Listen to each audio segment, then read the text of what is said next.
ಮೆದುಳಿಗೆ ನಾವು ಕೊಡುವ ಆಹಾರ ಇದೆಯಲ್ಲ, ಆಹಾರ ಸರಿ ಇಲ್ಲ ಅಂತಂದರೂ ಕೂಡ ಕರಳು ನಿಧಾನವಾಗಿ ಹಾಳಾಗುತ್ತೆ. ನಮಗೆ ಗೊತ್ತೇ ಆಗೋದಿಲ್ಲ ನಾನು ಇಲ್ಲಿ ಕೊಟ್ಟ ಆಹಾರ ತಪ್ಪಾಗಿತ್ತು ಅಂತ. ಇವತ್ತು ನಾವೀಗ ನೇರವಾಗಿ ಇದನ್ನು ಸರಿಯಾಗಿ ಇಟ್ಕೊಳ್ಳಿಕ್ಕೆ ಏನೇನು ಮಾಡಬೇಕು ಅನ್ನೋದನ್ನು ನೋಡೋಣ. ನಂಬರ್ 1, ಸದ್ಯೋವಿರೇಚನ ಅಥವಾ ಹರಳೆಣ್ಣೆ ಕುಡಿಯೋದು. ಆದರೆ ದುರದೃಷ್ಟವಶಾತ್ ಭಾಳಷ್ಟು ಬಾರಿ ಏನಾಗ್ತವೆ ಅಂತಂದರೆ ಅದರ ಒಳಗಡೆ ಒಳ್ಳೆ ಬ್ಯಾಕ್ಟೀರಿಯಾಗಳಿಗಿಂತ ಹೆಚ್ಚು ಕೆಟ್ಟ ಬ್ಯಾಕ್ಟೀರಿಯಾಗಳು ಜಾಸ್ತಿ ಆಗಿ ಬೆಳವಣಿಗೆ ಹೊಂದಿಬಿಡ್ತವೆ. ಆಗ ಪ್ರಾಬ್ಲಮ್ ಸ್ಟಾರ್ಟ್ ಆಯಿತು ಅಂತ ಅರ್ಥ. ಈ ವಿಡಿಯೋದಲ್ಲಿ ಹೆಚ್ಚಾಗಿ ನಾನು ಹೇಗೆ ಗಟ್ಟನ್ನು ಚೆನ್ನಾಗಿ ಇಟ್ಕೊಳ್ಬೇಕು, ಅದಕ್ಕಿರುವಂಥ ಶಾರ್ಟ್ಕಟ್ಸ್ ಏನೇನು, ಅದಕ್ಕೆ ನಮ್ಮಲ್ಲಿ ಏನೇನು ವಿಧಾನಗಳನ್ನು ಹೇಳಿದ್ದಾರೆ, ಇದರ ಬಗ್ಗೆ ಇವತ್ತು ನಾವು ತಿಳ್ಕೊಳ್ಳೋಣ. ನಮಸ್ಕಾರ. ನನಗೆ ಇಂಥ ವಿಷಯದ ಬಗ್ಗೆ ಮಾತಾಡಲಿಕ್ಕೆ ತುಂಬ ಖುಷಿ ಆಗುತ್ತೆ. ನಿಮಗೆ ಯಾವುದೋ ಒಂದು ರೋಗದ ಬಗ್ಗೆಯೋ ಅಥವಾ ನಿಮಗಿರುವ ಸಮಸ್ಯೆಗೆ ಮನೆಮದ್ದು ಹೇಳಿದಾಗ ಖುಷಿ ಅನಿಸಬಹುದು. ಆದರೆ ನನಗೆ ಈ ಥರದ ವಿಷಯ ತುಂಬ ಇಂಟ್ರೆಸ್ಟಿಂಗ್ ಅಥವಾ ತುಂಬ ಖುಷಿ ಕೊಡುವಂಥದ್ದು. ಯಾಕೆ ಅಂದರೆ ಗಟ್ ಬ್ರೈನ್ ಆಕ್ಸಿಸ್ ಸರಿ ಇದ್ದರೆ ಅಥವಾ ಇಂಥ ವಿಷಯಗಳನ್ನು ನಾವು ತಿಳ್ಕೊಂಡಾಗ ಇಡೀ ಮನೆಯ ಆರೋಗ್ಯ ಚೆನ್ನಾಗಿರುತ್ತೆ. ನಮಗೆ ಮುಂದೆ ಬರಬಹುವ ಸಮಸ್ಯೆಗಳನ್ನು ನಾವು ಸರಿ ಮಾಡ್ಕೊಳ್ಳಿಕ್ಕೆ ಸಾಧ್ಯ ಆಗುತ್ತೆ ಅಥವಾ ಬರದಿದ್ದಾಗ ನೋಡ್ಕೊಳ್ಳಿಕ್ಕೆ ಅನುಕೂಲ ಆಗುತ್ತೆ. ಎಷ್ಟೋ ದಿನಗಳಿಂದ ಕಾಡ್ತಾ ಇರುವ ಸಮಸ್ಯೆಯನ್ನು ಸುಲಭವಾಗಿ ಗುಣಪಡಿಸ್ಕೊಳ್ಳಿಕ್ಕೆ, ಇದಕ್ಕೆ ಕಾರಣ ಏನು ಅನ್ನೋದನ್ನು ಅರ್ಥ ಮಾಡ್ಕೊಳ್ಳಿಕ್ಕೆ ತುಂಬ ಅನುಕೂಲ ಆಗುತ್ತೆ. ಸೊ ಇವತ್ತು ಮತ್ತೆ ಗಟ್ ಬ್ರೈನ್ ಆಕ್ಸಿಸ್ ಬಗ್ಗೆ ಇನ್ನೊಂದಿಷ್ಟು ಹೊಸ ಹೊಸ ವಿಷಯಗಳನ್ನು ತಿಳ್ಕೊಳ್ಳೋಣ. ಗಟ್ ಬ್ರೈನ್ ಆಕ್ಸಿಸ್ ಬಗ್ಗೆ ನನ್ನ ಹಳೆಯ ವಿಡಿಯೋ ನೋಡಿದರೆ ನಿಮಗೆ ಸುಮಾರಷ್ಟು ವಿಷಯಗಳು ಗೊತ್ತಾಗ್ತವೆ. ಆ ವಿಡಿಯೋದಲ್ಲಿ ಹೇಳಿದ್ದನ್ನು ಬಿಟ್ಟು ಇನ್ನುಳಿದ ವಿಷಯಗಳನ್ನು ಇವತ್ತು ನಾನು ಹೇಳ್ತಾ ಇದ್ದೇನೆ. ಇಲ್ಲಿ ಗಟ್ ಅಂದರೆ ನಮ್ಮ ಕರಳು ಅಂತ ಅಂದ್ಕೊಳ್ವಾ.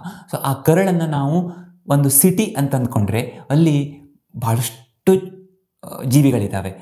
ಹೇಗೆ ಒಂದು ಸಿಟಿಯಲ್ಲಿ ಮನುಷ್ಯರು, ನಾಯಿಗಳು, ಹಂದಿಗಳು ಅಥವಾ ದನಗಳು ಇರ್ತಾವೋ, ಹಾಗೆ ನಮ್ಮ ಕರಳಿನಲ್ಲಿ ಬ್ಯಾಕ್ಟೀರಿಯಾ, ಫಂಗಸ್, ವೈರಸ್ಗಳು ತುಂಬ ಈ ಥರದ ಜೀವಿಗಳಿವೆ. ಅವುಗಳಿಂದ ನಾವು ಬದುಕಿದ್ದೇವೆ. ಅವು ಮಿಲಿಯನ್ ಟ್ರಿಲಿಯನ್ ಗಟ್ಟಲೆ ಇವೆ. ನಮ್ಮ ಇಡೀ ದೇಹದ ಜೀವಕೋಶಗಳು ಎಷ್ಟಿವೆಯೋ ಅದರ 3 ಪಟ್ಟು ಬ್ಯಾಕ್ಟೀರಿಯಾ ಅಥವಾ ಈ ಥರದ ಜೀವಿಗಳು ನಮ್ಮ ಹೊಟ್ಟೆಯ ಒಳಗಿವೆ. ಆದರೆ ದುರದೃಷ್ಟವಶಾತ್ ಭಾಳಷ್ಟು ಬಾರಿ ಏನಾಗ್ತವೆ ಅಂತಂದರೆ ಅದರ ಒಳಗಡೆ ಒಳ್ಳೆ ಬ್ಯಾಕ್ಟೀರಿಯಾಗಳಿಗಿಂತ ಹೆಚ್ಚು ಕೆಟ್ಟ ಬ್ಯಾಕ್ಟೀರಿಯಾಗಳು ಜಾಸ್ತಿ ಆಗಿ ಬೆಳವಣಿಗೆ ಹೊಂದಿಬಿಡ್ತವೆ. ಆಗ ಪ್ರಾಬ್ಲಮ್ ಸ್ಟಾರ್ಟ್ ಆಯಿತು ಅಂತ ಅರ್ಥ. ಯಾಕೆ ಅಂದರೆ ಈ ಕರಳು ಅನ್ನೋ ಸಿಟಿ ಇದೆಯಲ್ಲ, ಅದರಿಂದನೇ ಇಡೀ ದೇಹದ ಕೆಲಸ ಸರಿಯಾಗಿ ನಡೆಯೋದು. ಅಂದರೆ ಅದೊಂಥರ ರಾಜಧಾನಿ ಇದ್ದ ಹಾಗೆ. ನಮ್ಮ ಡೈಜೆಷನ್ ಹೇಗಾಗಬೇಕು, ನಮ್ಮ ಮೆದುಳು ಹೇಗೆ ಕೆಲಸ ಮಾಡಬೇಕು, ನಮ್ಮ ಇಮ್ಯುನಿಟಿ ಹೇಗೆ ಕೆಲಸ ಮಾಡಬೇಕು, ಇದೆಲ್ಲವನ್ನು ನೋಡ್ಕೊಳ್ಳೋದು ಈ ಕರಳಿನ ಲೈನಿಂಗೇನೆ. ಇದು ಸರಿಯಾಗಿದ್ದರೆ ಸರಿಯಾದ ನ್ಯೂರೋ ಟ್ರಾನ್ಸ್ಮಿಟರ್ಸ್ ಬಿಡುಗಡೆ ಆಗ್ತವೆ. ಉದಾಹರಣೆಗೆ ಸೆರೋಟೋನಿನ್, ಅದು ನಮಗೆ ಒಂಥರ ಗುಡ್ ಫೀಲಿಂಗ್ ಕೊಡುತ್ತೆ, ಒಂಥರ ಒಂದು ಹೆಲ್ದಿ ಫೀಲಿಂಗ್ ಕೊಡುತ್ತೆ. ಗಾಬಾ ನಮ್ಮನ್ನು ಕಾಮ್ ಮಾಡುತ್ತೆ. ಹೀಗೆ ಈ ಕೆಲಸಗಳನ್ನು ಹೇಳಲಿಕ್ಕೆ ಹೋದರೆ ಮುಗಿಯೋದಿಲ್ಲ. ಈ ಗಟ್ಟಿನ ಇನ್ನೊಂದು ವಿಷಯ ಏನು ಅಂತಂದರೆ ಇದು ಮೆದುಳಿನ ಜೊತೆಗೆ ನೇರವಾದ ಸಂಬಂಧವನ್ನು ಹೊಂದಿದೆ. ಅದು ಮುಖ್ಯವಾಗಿ ವೇಗಸ್ ನರ್ವ್ ಮೂಲಕ. ಹಾಗಾಗಿ ನಮಗೆ ಹಸಿವಾಯಿತು ಅಂತಾದರೆ, ಹೊಟ್ಟೆ ಖಾಲಿ ಇದೆ, ದೇಹಕ್ಕೆ ಎನರ್ಜಿ ಬೇಕು ಅಂತಾದರೆ ಈ ಕರಳಿದೆಯಲ್ಲ ಅದು ಮೆದುಳಿಗೆ ಹೇಳುತ್ತೆ, ನೋಡು ಹಸಿವೆ ಆಗಿದೆ, ಹೊಟ್ಟೆಯಲ್ಲಿ ಏನೂ ಇಲ್ಲ, ಖಾಲಿಯಾಗಿಬಿಟ್ಟಿದೆ ಅಂತ. ಆಗ ಮೆದುಳು ನಿನಗೆ ಹಸಿವೆ ಆಗಿದೆ ಅಂತ ಹೇಳುತ್ತೆ. ಹೊಟ್ಟೆಯಲ್ಲಿ ಏನೋ ತೊಂದರೆ ಆಗ್ತಿದೆ ಅಂತಾದರೆ ಅಥವಾ ಹೊಟ್ಟೆ ಹಾಳಾಗಿದೆ ಅಂತ ನಾವು ಹೇಳ್ತೀವಲ್ಲ, ಆ ಥರ ಹಾಳಾದಾಗ ಕರಳಿಗೆ ಡೈರೆಕ್ಟಾಗಿ ನಮ್ಗೆ ಹೇಳಲಿಕ್ಕಾಗಲ್ಲ. ಅದು ಮೆದುಳಿಗೆ ಹೇಳುತ್ತೆ. ಮೆದುಳು ನಮಗೆ ತಿಳಿಸುತ್ತೆ, ನೋಡು ಯಾಕೋ ಹೊಟ್ಟೆ ಸರಿ ಇಲ್ಲ ಅಂತ. ಅಜೀರ್ಣ ಆಯಿತು ಅಥವಾ ಏನೋ ಹೊಟ್ಟೆಯಲ್ಲಿ ಫುಡ್ ಪಾಯ್ಸನಿಂಗ್ ಆಯಿತು, ಏನೇ ಇದ್ದರೂ ಕೂಡ ಮೆದುಳಿನ ಮೂಲಕ ನಮಗೆ ಗೊತ್ತಾಗಬೇಕು. ಮೆದುಳು ಕೂಡ ಅದರ ಹತ್ರ ಆಗುವಂತಹ ಬದಲಾವಣೆಗಳನ್ನು ಕರಳಿನ ಮೂಲಕ ಎಕ್ಸ್ಪ್ರೆಸ್ ಮಾಡುತ್ತೆ. ಉದಾಹರಣೆಗೆ ತುಂಬ ಪ್ರೀತಿ ಬಂತು, ಆಗ ಹೊಟ್ಟೆಯಲ್ಲಿ ಏನು ಚಿಟ್ಟೆ ಹಾರುತ್ತಿದೆ ಅಂತ ಕವಿಗಳು ಬರೀತಾರೆ.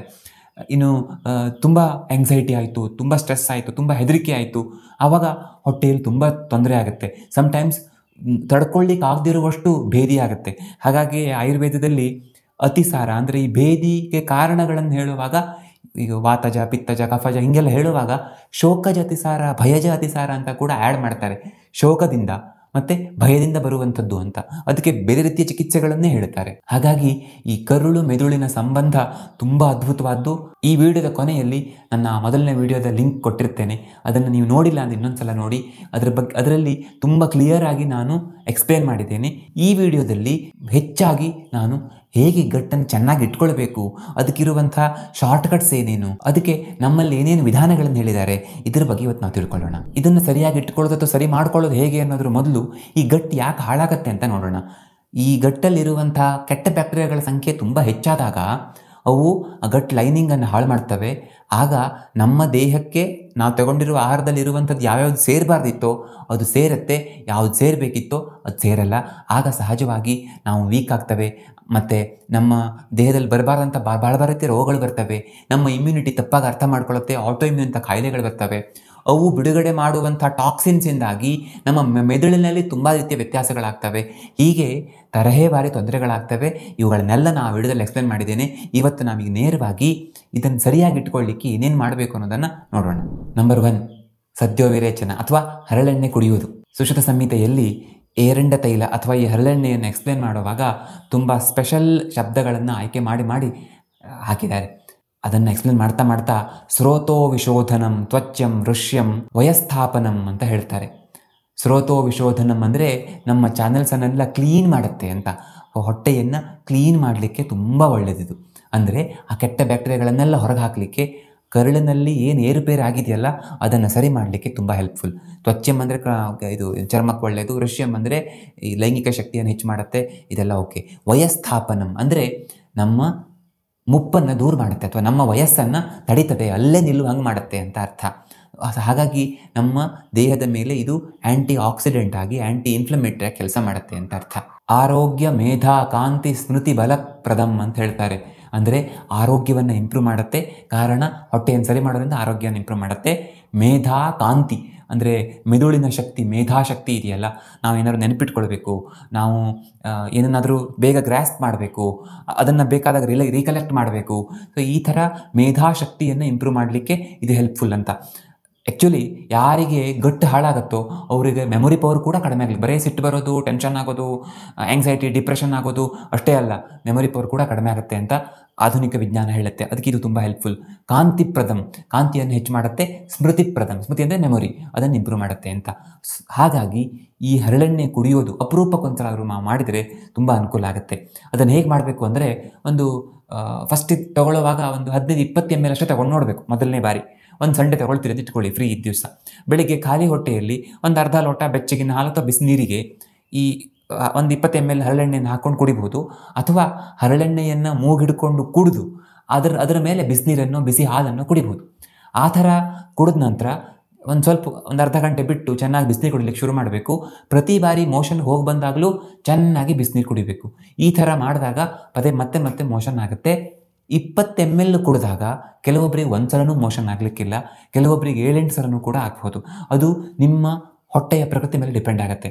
ಹಾಗಾಗಿ ಆ ದಿನ, ಮೊದಲನೇ ದಿನ ಎಷ್ಟು ಸಲ ನಿಮಗೆ ಭೇದಿ ಆಯಿತು ಅಂತ ನೋಟ್ ಮಾಡಿಟ್ಕೊಳ್ಳಿ. ಎಷ್ಟು ml ತೊಗೊಂಡಿದ್ರಿ, ಎಷ್ಟು ಸಲ ಭೇದಿ ಆಯಿತು ಅಂತ.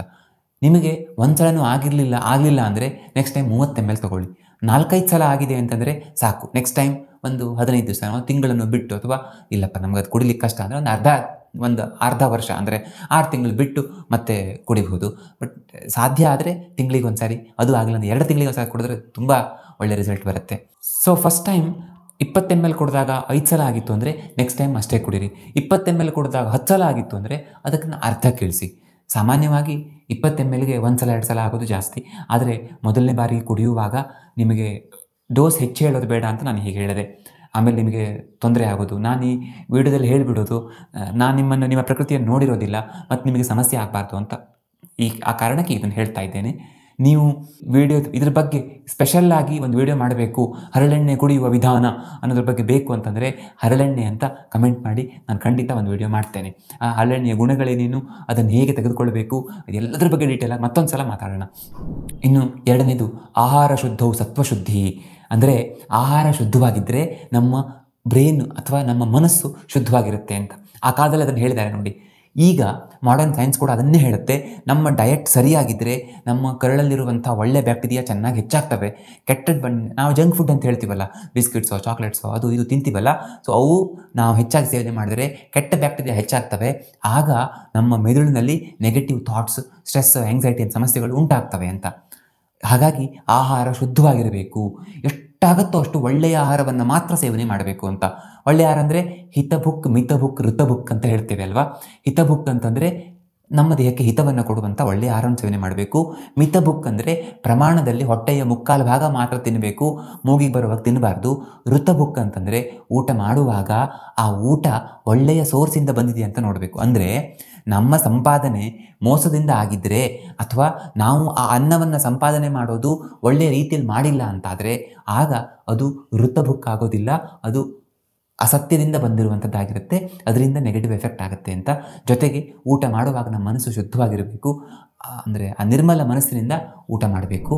ಈಗ ನಾವು ಕರಳಿಗೆ ಕೊಡುವ ಆಹಾರದಿಂದ ಮೆದುಳಿಗೆ ಹೇಗೆ ಆ್ಯಕ್ಟ್ ಆಗುತ್ತೆ ಅಂತ ನಾನೀಗ ಒಂದು ಲೈನಲ್ಲಿ ಹೇಳಿದೆ. ಈ ವಿರುದ್ಧವಾಗಿರುವಂಥದ್ದು ಮೆದುಳಿಗೆ ಕೊಡುವ ಆಹಾರದಿಂದ ಕರಳಿನ ಮೇಲೆ ಆಗುವಂಥ ಎಫೆಕ್ಟ್ ಏನು ಅಂತ. ಯಾಕೆಂದರೆ ಮೆದುಳಿಗೆ ನಾವು ಕೊಡುವ ಆಹಾರ ಇದೆಯಲ್ಲ, ಆಹಾರ ಸರಿ ಇಲ್ಲ ಅಂತಂದರೂ ಕೂಡ ಕರಳು ನಿಧಾನವಾಗಿ ಹಾಳಾಗುತ್ತೆ. ನಮಗೆ ಗೊತ್ತೇ ಆಗೋದಿಲ್ಲ ನಾನು ಇಲ್ಲಿ ಕೊಟ್ಟ ಆಹಾರ ತಪ್ಪಾಗಿತ್ತು ಅಂತ. ನಿಮ್ಗೆ ಆಶ್ಚರ್ಯ ಆಗ್ಬೋದು, ಮೆದುಳಿಗೆ ಹೇಗಪ್ಪ ಆಹಾರ ಕೊಡೋದು, ನಾವು ತಿನ್ನೋದೆಲ್ಲ ಹೊಟ್ಟೆಗಲ್ವಾ ಅಂತ. ಮೆದುಳಿಗೆ ಕೊಡುವ ಆಹಾರ ನಮ್ಮ ಜ್ಞಾನೇಂದ್ರಿಯಗಳ ಮೂಲಕ ನಾವು ಕೊಡ್ತೇವೆ. ನಾವು ಏನು ಕೇಳ್ತೇವೆ, ಏನು ನೋಡ್ತೇವೆ, ಯಾವುದನ್ನು ರುಚಿ ನೋಡ್ತೇವೆ, ಏನು ಸ್ಪರ್ಶ ಮಾಡ್ತೇವೆ, ಏನು ವಾಸನೆ ತೆಗೆದುಕೊಳ್ತೇವೆ ಅನ್ನೋದ್ರ ಮೇಲೆ ಈ ನಮ್ಮ ಮೆದುಳು ಆಹಾರ ಅಥವಾ ಮೆದುಳಿನಲ್ಲಿ ಆಗುವಂಥ ಬದಲಾವಣೆಗಳು ನಿಂತ್ಕೊಂಡಿವೆ. ನಮಗೆ ತುಂಬ ಭಯ ಆಗುತ್ತೆ ಅಥವಾ ತುಂಬ ಕೆಟ್ಟದ್ದು ಕೇಳಿದ್ವಿ, ತುಂಬ ಏನೋ ಕೆಟ್ಟದ್ದು ನೋಡಿದ್ವಿ ಅಂತಾದರೆ ಸಹಜವಾಗಿ ಕರಳಿನ ಮೇಲೆ ಕೆಟ್ಟ ಪರಿಣಾಮ ನಿಧಾನವಾಗಿ ಆಗ್ತಾ ಹೋಗುತ್ತೆ. ಇನ್ನು ಈ ಪ್ರೋಬಯೋಟಿಕ್ಸ್ ಅಂದರೆ ಫರ್ಮೆಂಟೆಡ್ ಆಹಾರಗಳಿಂದ ನಮಗೆ ಸಿಗುತ್ತೆ. ಮತ್ತು ಈ ಫೈಬರ್ ಹೆಚ್ಚಾಗಿರುವಂಥದ್ದು ಅಂದರೆ ತರಕಾರಿಗಳು, ಹಣ್ಣುಗಳು, ಇವುಗಳಂದರೆ ನಮ್ಮ ಊಟದಲ್ಲಿ ಎಲ್ಲದೂ ಇರಬೇಕು ಅಂತ. ಬರೀ ಅನ್ನ ತಿಳಿ ಸಾರು ಅಷ್ಟು ಊಟ ಮಾಡಿ ಮುಗಿಸ್ತೇನೆ ಅಂತ ಮಾಡಬಾರ್ದು. ಅದರಲ್ಲಿ ಪಲ್ಯ ಇರಬೇಕು, ಹಣ್ಣುಗಳಿರಬೇಕು, ನಟ್ಸ್ ಇರಬೇಕು. ಒಟ್ಟಿನಲ್ಲಿ ನಮಗೆ ಕರಳಿಗೆ ಅನುಕೂಲ ಆಗುವಂಥದ್ದು ಇದೆಲ್ಲ ಇರಬೇಕು ಅಂತ ಅರ್ಥ. ಇನ್ನು ಮುಂದಿನದು ಮೈಂಡ್ಫುಲ್ನೆಸ್ ಅಂದರೆ ನಾವು ಮಾಡುವ ಕೆಲಸದಲ್ಲಿ ಸಂಪೂರ್ಣವಾಗಿ ಮುಳುಗಿರೋದು ಅಥವಾ ಇಡೀ ದಿನ ನಾವು ಜಾಗೃತಾವಸ್ಥೆಯಲ್ಲಿ ಇರೋದು. ಸಾಕ್ಷಿ ಭಾವ ಅಂತ ಹೇಳ್ತಾರಲ್ಲ ಹಾಗೆ. ಅದು ಅಷ್ಟು ಸುಲಭ ಅಲ್ಲ ಸಾಧನೆ ಮಾಡೋದು, ಆದರೆ ಆದಷ್ಟು ಮಾಡಬೇಕು ಅಂತ. ಈಗ ರೀಸೆಂಟ್ಲಿ ಎಲ್ಲೋ ನಾವು ಓದಿದ್ದೆ, ಏನಂದರೆ AI ಒಬ್ಬನಿಗೆ ಹೇಳಿತ್ತಂತೆ, ಏನಂದರೆ ನೀನು ನಿನ್ನ ಆರೋಗ್ಯವನ್ನು ಸರಿ ಮಾಡ್ಕೊಳ್ಬೇಕು ಅಂತ ಆದರೆ ನೀನು ಮೈಂಡ್ಫುಲ್ ಆಗಿರಬೇಕು. ಅಂದರೆ ನಿನ್ನ ಮನಸ್ಸು ಅಲ್ಲೇ ಇರೋ ಥರ ನೋಡ್ಕೊಳ್ಬೇಕು, ಮೆಡಿಟೇಷನ್ ಮಾಡುವಂಥ. ಹಾಗೆ ನಿಜ ಸತ್ಯ ಕೂಡ. ನಾವಿವತ್ತು ಒಂದು ಸ್ವಲ್ಪ ಅವಕಾಶ ಸಿಕ್ಕರೆ ಮೊಬೈಲ್ ನೋಡ್ತೇವೆ ಅಥವಾ ರೀಲ್ಸ್ ನೋಡ್ತೇವೆ ಅಥವಾ ನಮಗೆ ಗೊತ್ತಿಲ್ಲದೆ ನಾವು ಇನ್ಯಾವುದೋ ಯೋಚನೆ ಮಾಡ್ತಾ ಇರ್ತೇವೆ. ಹೀಗಾದಾಗ ಸಹಜವಾಗಿ ನಮ್ಮ ಕರಳಿನ ಮೇಲೆ ಕೂಡ ಕೆಟ್ಟ ಪರಿಣಾಮ ಆಗುತ್ತೆ. ಮೆದುಳು ಆ ಆ್ಯಕ್ಸಿಸ್ ಹಾಳಾಗುತ್ತೆ ಅಂತ. ಯಾವಾಗ ಮೆದುಳು ಹಾಳಾಗುತ್ತೋ ಆವಾಗ ಗಟ್ ಬ್ರೈನ್ ಆ್ಯಕ್ಸಿಸ್ ಹಾಳಾಗುತ್ತೆ.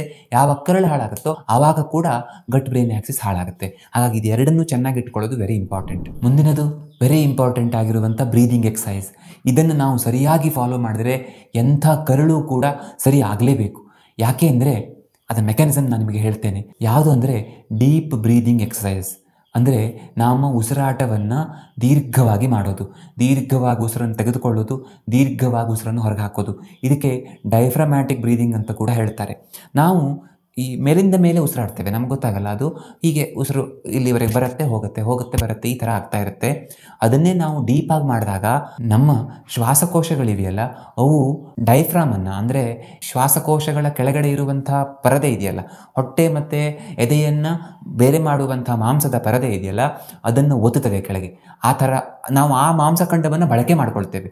ಆ ಥರ ಮಾಡಿದಾಗ ಏನಾಗುತ್ತೆ ಅಂತಂದರೆ ಆ ಥರ ಡೀಪ್ ಎಕ್ಸಸೈಸ್ ಮಾಡಿದಾಗ ಅದೇನು ಡೈಫ್ರಾಮ್ ಕೆಳಗೆ ಪುಷ್ ಆಗುತ್ತೆ, ಮೇಲ್ಗಡೆ ಬರುತ್ತೆ ಆಗುತ್ತಲ್ಲ, ಆಗ ಅದು ತನ್ನ ಮೂಲಕ ಹೋಗಿರುವಂಥ ಏನು ಮೆದುಳಿನಿಂದ ಎದೆಯ ಮೂಲಕ ಪಾಸಾಗಿ ಡೈಫ್ರಾಮನ್ನು ಭೇದಿಸಿಕೊಂಡು ಕರಳಿಗೆ ಹೋಗಿರುವಂಥ ವೇಗಸ್ ನರ್ವ್ ಇದೆಯಲ್ಲ ಅದನ್ನು ಸ್ಟಿಮ್ಯುಲೇಟ್ ಮಾಡುತ್ತೆ, ಅದನ್ನು ಎಚ್ಚರ ಮಾಡುತ್ತೆ.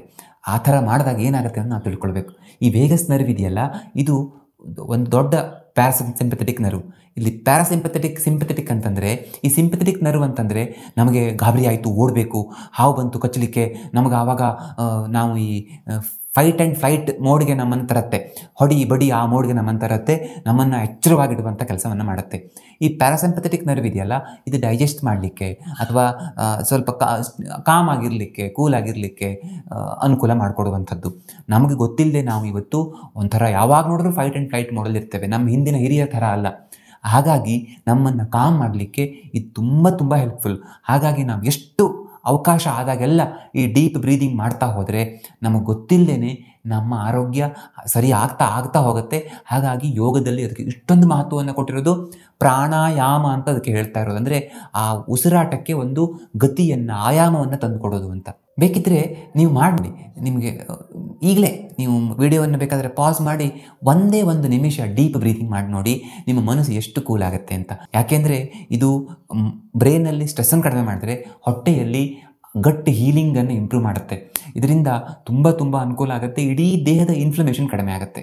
ಹಾಗಾಗಿ ಇದು ಅತ್ಯಂತ ಅದ್ಭುತವಾದ್ದು ಅಂತ ಹೇಳ್ಬೋದು. ಮುಂದಿಂದು ಔಷಧಗಳು. ಸಾಧ್ಯವಾದಷ್ಟು ಡಾಕ್ಟರ್ ಸಲಹೆ ಇಲ್ಲದೇ ಔಷಧಗಳನ್ನು ತೆಗೆದುಕೊಳ್ಬೇಡಿ ಅಂತ.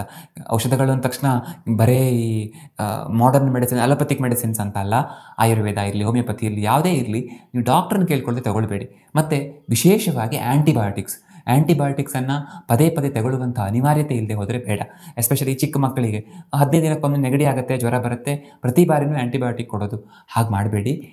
ಅನಿವಾರ್ಯತೆ ತುಂಬ ದೊಡ್ಡ ಸಮಸ್ಯೆ ಇಲ್ಲ ಅಂತ ಆದರೆ ಪ್ರಾರಂಭದಲ್ಲಿಯೇ ನೀವು ಆಯುರ್ವೇದ ಔಷಧಗಳನ್ನು ತೆಗೆದುಕೊಂಡ್ರೆ ಸಹಜವಾಗಿ ವಿದೌಟ್ ಆ್ಯಂಟಿಬಯೋಟಿಕ್ಸ್ ಜ್ವರ, ನೆಗಡಿ, ಕಫ, ಕೆಮ್ಮೆಲ್ಲ ಕಡಿಮೆ ಆದರೆ ತುಂಬ ಅನುಕೂಲ ಆಗುತ್ತೆ. ಪದೇ ಆಗೋದು ಕೂಡ ಕಡಿಮೆ ಆಗುತ್ತೆ. ಮತ್ತು ಅತ್ಯಂತ ಅಂದರೆ ಆ್ಯಂಟಿಬಯೋಟಿಕ್ ಯೂಸೇಜ್ ಇಲ್ಲದೇ ಮಗು ಆರೋಗ್ಯವನ್ನು ಪಡ್ಕೊಳ್ಳುತ್ತೆ. ಅಷ್ಟು ಮಟ್ಟಿಗೆ ನಾವು ಅನುಕೂಲ ಮಾಡಿಕೊಟ್ಟಂಗೆ ಆಗುತ್ತೆ, ಎಸ್ಪೆಷಲಿ ಕರುಳಿನ ವಿಷಯದಲ್ಲಿ. ಹಾಗಾಗಿಯೇ ವೆಸ್ಟರ್ನ್ ಕಂಟ್ರೀಸಲ್ಲೆಲ್ಲ, ಅಂದರೆ ಈ ಏನು ನಾವು ಮುಂದುವರೆದ ದೇಶಗಳು ಅಂತ ಹೇಳ್ತೀವಲ್ಲ, ಅವುಗಳಲ್ಲಿ ಆ್ಯಂಟಿಬಯೋಟಿಕ್ ಬಳಕೆಯನ್ನು ತುಂಬ ರಿಸ್ಟ್ರಿಕ್ಟ್ ಮಾಡ್ತಾರೆ. ತೀರಾ ಅನಿವಾರ್ಯ ಆದರೆ ಮಾತ್ರ ಆಗ ಆ್ಯಂಟಿಬಯೋಟಿಕ್ಗಳನ್ನು ಕೊಡ್ತಾರೆ. ಇನ್ನು ಕೊನೆಯದಾಗಿ ಪಂಚಕರ್ಮ ಚಿಕಿತ್ಸೆಗಳು. ಇದು ಕೇಳಲಿಕ್ಕೆ ಕಷ್ಟ ಅನಿಸ್ಬೋದು, ಅದ್ರ ಬಗ್ಗೆ ನಾನು ಒಂಚೂರು ಹೇಳ್ತೇನೆ. ಹೇಗೆ ಮಾಡಿಸ್ಕೊಳ್ಳೋದಪ್ಪ, ಎಲ್ಲಿ ಮಾಡಿಸ್ಕೊಳ್ಳೋದು ಅದೆಲ್ಲ ಹೇಳೋಣ. ಇಲ್ಲಿ ನಾವು ಪಂಚಕರ್ಮ ಚಿಕಿತ್ಸೆಗಳನ್ನು ತೆಗೆದುಕೊಳ್ಳೋದ್ರಿಂದ ಅದೊಂಥರ ಡೈರೆಕ್ಟಾಗಿ ಕರುಳನ್ನು ಹೋಗಿ ಬ್ರಷ್ ಹಾಕಿ ತೊಳೆದು ಅಲ್ಲಿ ಒಳ್ಳೆಯ ದೇವರ ಸ್ಥಾಪನೆ ಮಾಡಿದ ಹಾಗೆ.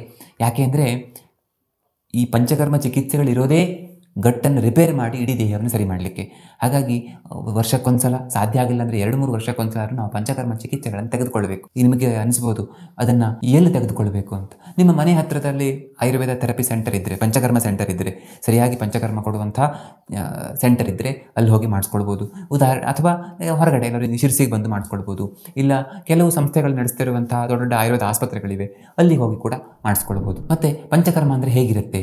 ಪಂಚಕರ್ಮದಲ್ಲಿ ಸುಮಾರು ರೀತಿ ಇವೆ. ಮುಖ್ಯವಾಗಿ ವಮನ, ವಿರೇಚನ, ಬಸ್ತಿ, ಈ 3 ಚಿಕಿತ್ಸೆಗಳು ನೇರವಾಗಿ ಕರುಳಿನ ಮೇಲೆ ಎಫೆಕ್ಟ್ ಮಾಡುವಂಥದ್ದು. ನಾನು ಪಂಚಕರ್ಮ ಅಂತ ಹೇಳ್ತಿದ್ರೆ ಈಗ ಅಂದರೆ ಏನು ಮುಂದೆ ನಸ್ಯ, ರಕ್ತ ಮೋಕ್ಷಣದ ಬಗ್ಗೆ ಈ ವಿಡಿಯೋದಲ್ಲಿ ನಾನು ಎಸ್ಪೆಷಲಿ ಹೇಳ್ತಾ ಇಲ್ಲ. ಸೊ ವಮನ, ವಿರೇಚನ, ಬಸ್ತಿಗಳನ್ನು ನೀವು ಒಂದು 7-8 ದಿವಸದ ಸಮಯದಲ್ಲಿ ಯಾವುದಾದ್ರು ಒಂದು ಚಿಕಿತ್ಸೆಯನ್ನು ಮಾಡ್ಕೊಳ್ಳಿಕ್ಕೆ ಸಾಧ್ಯ ಆಗುತ್ತೆ.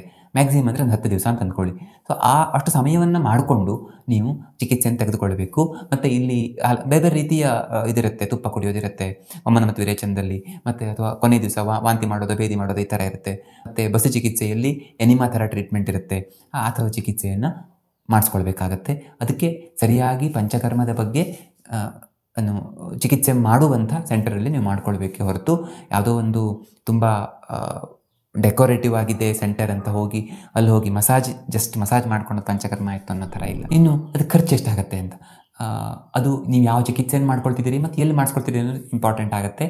ಸಾಮಾನ್ಯವಾಗಿ ಹೇಳಬೇಕು ಅಂತಂದರೆ ಔಟ್ ಪೇಷಂಟ್ ಆಗಿ ತೆಗೆದುಕೊಳ್ಳುವಾಗ ಒಂದು ಕೋರ್ಸ್ಗೆ ಒಂದು ಎವರೇಜ್ ಒಂದು 5,000-7,000-8 ಸಾವಿರ ರೂಪಾಯಿ ಖರ್ಚಾಗ್ಬೋದು. ಇನ್ ಪೇಷಂಟ್ ಆಗಿ ಟ್ರೀಟ್ಮೆಂಟ್ ತೊಗೊಳ್ಳುವಾಗ ಒಂದು 7-8ರಿಂದ 10-15 ಸಾವಿರ ರೂಪಾಯಿವರೆಗೆ ಖರ್ಚಾಗ್ಬೋದು. ಅಂದರೆ ಇದು ಸಾಮಾನ್ಯವಾಗಿ ಆಗುವಂಥದ್ದು. ಇದಕ್ಕಿಂತ ಕಡಿಮೆಗೆ, ಇದಕ್ಕಿಂತ ಹೆಚ್ಚು ಖರ್ಚು ಮಾಡುವಂಥ ಚಿಕಿತ್ಸಾಲಯಗಳು ಕೂಡ ಇರ್ತವೆ. ಆದರೆ ಒಂದು ಆ್ಯಾವ್ರೇಜ್ ಇದರಲ್ಲಿ ಮ್ಯಾಕ್ಸಿಮಮ್ ಒಂದು 20,000 ಅಂತ ಅಂದ್ಕೊಳ್ಬೋದು. ಇನ್ನು ಗೌರ್ಮೆಂಟ್ ಹಾಸ್ಪಿಟ್ಲ್ಗಳಲ್ಲಿ ಚಿಕಿತ್ಸೆ ಸಿಗುತ್ತೆ ಅಂದರೆ ಅಲ್ಲಿ ಫ್ರೀಯಾಗಿ ಕೂಡ ಎಷ್ಟೋ ಸೆಂಟರ್ಗಳಲ್ಲಿ ಚಿಕಿತ್ಸೆಯನ್ನು ಪಡ್ಕೊಳ್ಳಿಕ್ಕೆ ಸಾಧ್ಯ ಆಗುತ್ತೆ. ಗೌರ್ಮೆಂಟ್ ಆಯುರ್ವೇದಿಕ್ ಹಾಸ್ಪಿಟಲ್ಗಳಲ್ಲಿ ಪಂಚಕರ್ಮ ಚಿಕಿತ್ಸೆಯನ್ನು ಉಚಿತವಾಗಿ ಕೂಡ ಕೊಡ್ತಾರೆ. ಹೇಗಾದರೂ ಮಾಡಿ ಒಂದು ಸಮಯ ಮಾಡಿಕೊಂಡು, ಅವಕಾಶ ಮಾಡಿಕೊಂಡು ನಾವು ಪಂಚಕರ್ಮ ಚಿಕಿತ್ಸೆಯನ್ನು ತೆಗೆದುಕೊಳ್ಬೇಕು. ಆಗ ನಮ್ಮ ಕರಳು ಶುದ್ಧವಾಗಿರಲಿಕ್ಕೆ ಅನುಕೂಲ ಆಗುತ್ತೆ. ತನ್ನ ಮೂಲಕ ಇಡೀ ದೇಹ ಶುದ್ಧವಾಗಿರುತ್ತೆ. ಮುಂದಿನ ವಿಡಿಯೋದಲ್ಲಿ ಇನ್ನೊಂದು ವಿಶೇಷ ವಿಷಯ ಸಿಗ್ತೇನೆ. ಧನ್ಯವಾದ.